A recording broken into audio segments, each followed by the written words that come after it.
Buen día, queridos hermanos, los saludo con la paz del Señor. Desde ya, feliz Día del Padre a aquellas personas de la familia de la iglesia que disfruten su día, que festejen con su hijo. Qué mejor regalo de ver a su hijo al lado de usted, así que va a ser un día bendecido. Hoy quiero hablarles justamente del hijo pródigo. Su historia está en Lucas, capítulo 15, versículo 11 al 32. Dice la palabra del Señor así: También dijo, un hombre tenía 2 hijos, y el menor de ellos dijo a su padre: Padre, dame la parte de los bienes que me corresponde, y le repartió los bienes. No muchos días después, juntándolo todo, el hijo menor se fue lejos a una provincia apartada y allí desperdició sus bienes viviendo perdidamente. Y cuando todo lo hubo malgastado, vino una gran hambre en aquella provincia y comenzó a faltarle. Y fue y se arrimó a uno de los ciudadanos de aquella ciudad, el cual le envió a su hacienda para que apacentase cerdos. Y deseaba llenar su vientre de las algarrobas que comían los cerdos, pero nadie le daba. Y volviéndose en sí dijo: ¿Cuántos jornaleros en casa de mi padre tiene abundancia de pan, y yo aquí perezco de hambre? Me levantaré e iré a mi padre y le diré: Padre, he pecado contra el cielo y contra ti, ya no soy digno de ser llamado tu hijo. Hazme como uno de aquellos jornaleros. Y levantándose vino a su padre. Y cuando aún estaba lejos, lo vio su padre, y fue movido a misericordia, y corrió y se echó sobre su cuello, y le besó. Y el hijo le dijo: Padre, he pecado contra el cielo y contra ti, y ya no soy digno de ser llamado tu hijo. Pero el padre dijo a sus siervos: Sacad el mejor vestido y vestirle, y ponerle un anillo en su mano, y calzado en sus pies, y traed el becerro gordo y matadlo, y comamos y hagamos fiesta, porque mi hijo muerto era y ha revivido. Se había perdido y es hallado. Y comenzaron a regocijarse. Y su hijo mayor estaba en el campo, y cuando vino y llegó cerca de la casa, oyó la música y la danza, y llamando a uno de sus criados le preguntó qué era aquello. Él le dijo: Tu hermano ha venido, y tu padre ha hecho matar el becerro gordo para haberle recibido bueno y sano. Entonces se enojó y no quiso entrar. Salió, por tanto, su padre y le rogaba que entrase, mas él respondiendo dijo al padre: He aquí, tantos años te sirvo, y no habiéndote desobedecido jamás, y nunca me ha dado ni un cabrito para gozarme con mis amigos. Pero cuando vino tu hijo, y ha consumido todos tus bienes con rameras, las has hecho matar para él el becerro gordo. Él entonces le dijo: Hijo, tú siempre estás conmigo, y todas mis cosas son tuyas, mas era necesario hacer fiesta y regocijarnos, porque tu hermano era muerto y ha revivido. Se había perdido y es hallado.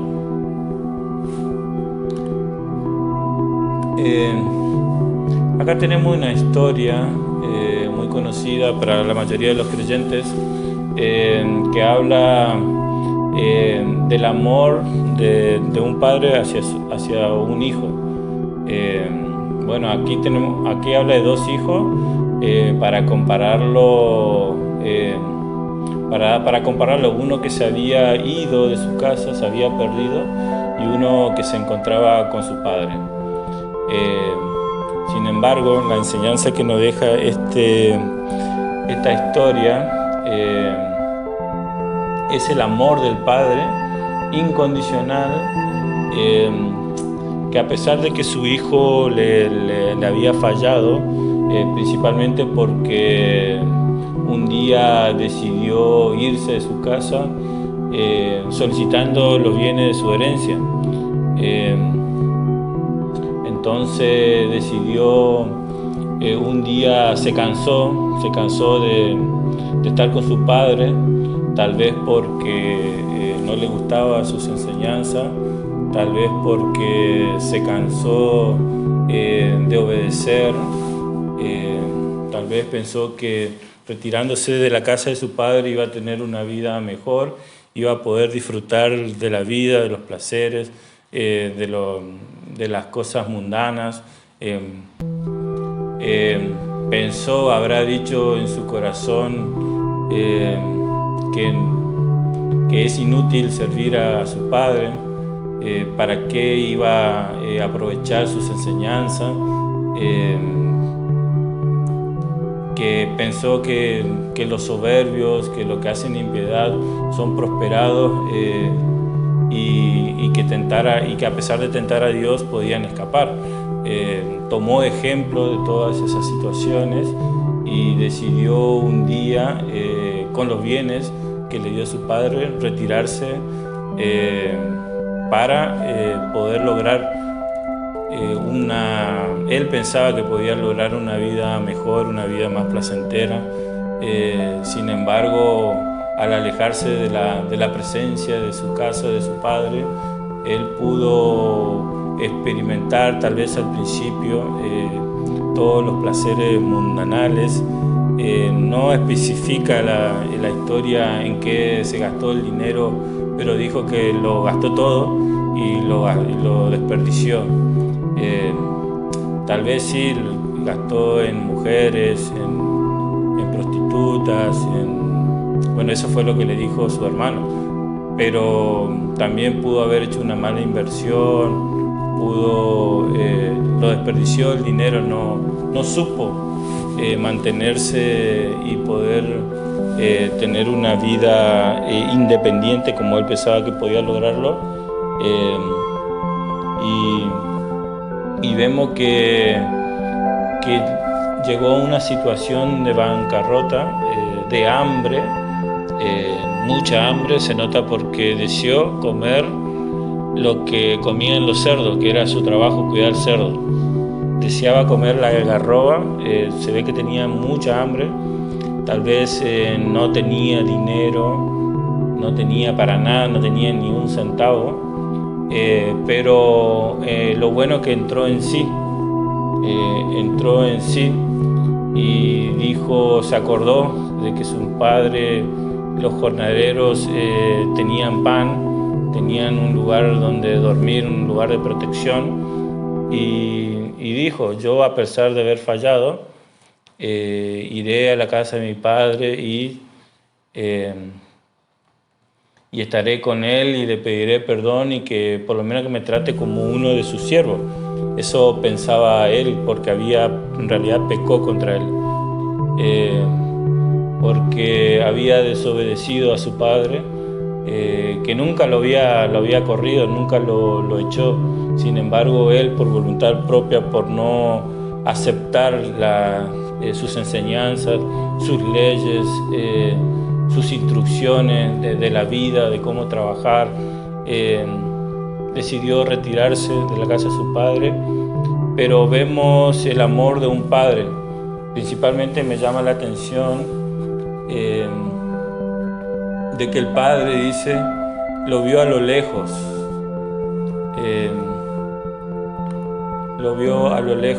y dice, y cuando aún estaba lejos lo vio su padre. Y fue movido a misericordia y corrió y se echó sobre su cuello y le besó. Esto nos cuenta de que seguramente el padre, desde el primer momento que su hijo se retiró, lo extrañaba mucho. Lo extrañaba mucho a tal punto de que a cada minuto, a cada hora, él se preocupaba y salía a mirar a ver si su hijo recapacitó y si tuvo la capacidad de arrepentirse y volver a su casa. Salía todos los días, dice que lo vio a lo lejos, y cuando lo vio a lo lejos corrió a su encuentro en un acto de desesperación, y no solo esto, sino que le demostró su amor besándolo y abrazándolo, y se echó sobre su cuello. Y no le importaba lo que su hijo le iba a decir. Sin embargo, su hijo manifestó que ha pecado contra el cielo y contra él y que ya no era digno de ser llamado su hijo. Pero el padre no dijo nada, sino que en primer lugar lo vistió, le puso un anillo, le dio calzados y mató el becerro, el mejor becerro, el gordo, y hizo una fiesta. Hizo una fiesta porque aquel hijo estaba perdido, estaba muerto, y él lo pudo encontrar, lo pudo restablecer. Entonces, esto nos demuestra el amor de Dios principalmente para sus hijos, para aquellas personas que un día decidieron acercarse a Dios, se dieron cuenta que pecaron contra Dios y Dios no lo rechazó. Él siempre esperaba con amor que nos volvamos a Él.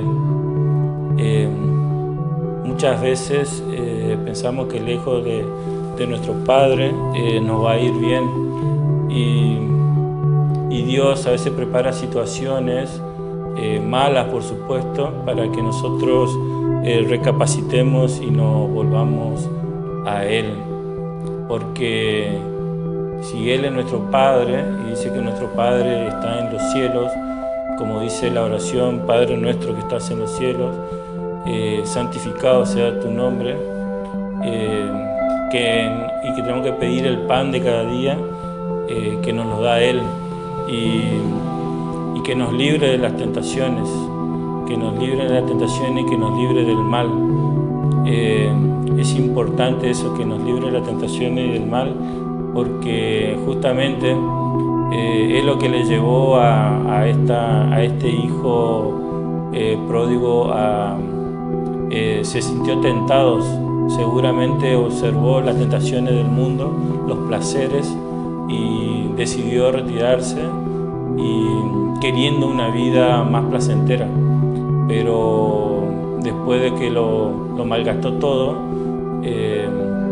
ya no pudo gozar de esos pecados y se volvió a Dios. Él pensaba que él capaz que decía que por demás, a veces pensamos que por demás es servir a Dios, que aprovecha que guardemos su ley y que andemos afligidos en presencia de Jehová de los ejércitos. Decimos a veces, pues, bienaventurados son los soberbios y los que hacen impiedad, porque no solo son prosperados, sino que tientan a Dios y escapan.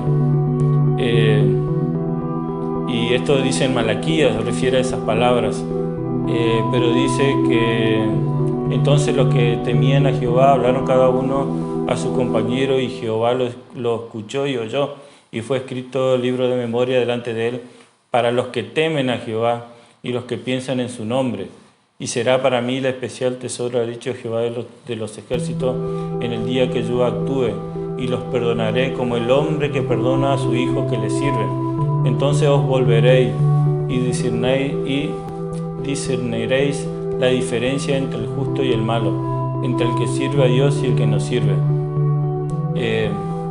Vemos una situación similar. Esto está en Malaquías capítulo 3, versículo 14 al 18. Vemos que Dios considera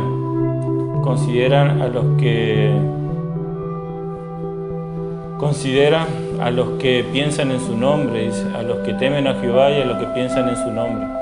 Nosotros, cuando volvemos al Padre, somos real tesoro para Él, y no tiene esperando una corona de vida eterna, una corona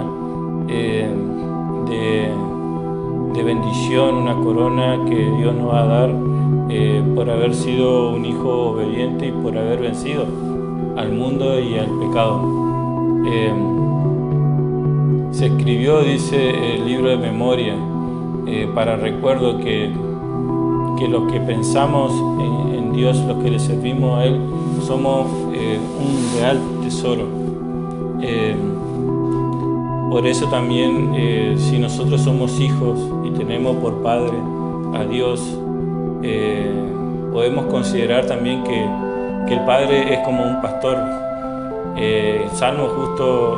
Salmo 23, del versículo 1 al 6, dice que Jehová es nuestro pastor y nada nos faltará, que en lugares delicados pastos me hará descansar, junto a agua de reposo me pastoreará, confortará mi alma, me guiará por senda de justicia por amor a su nombre.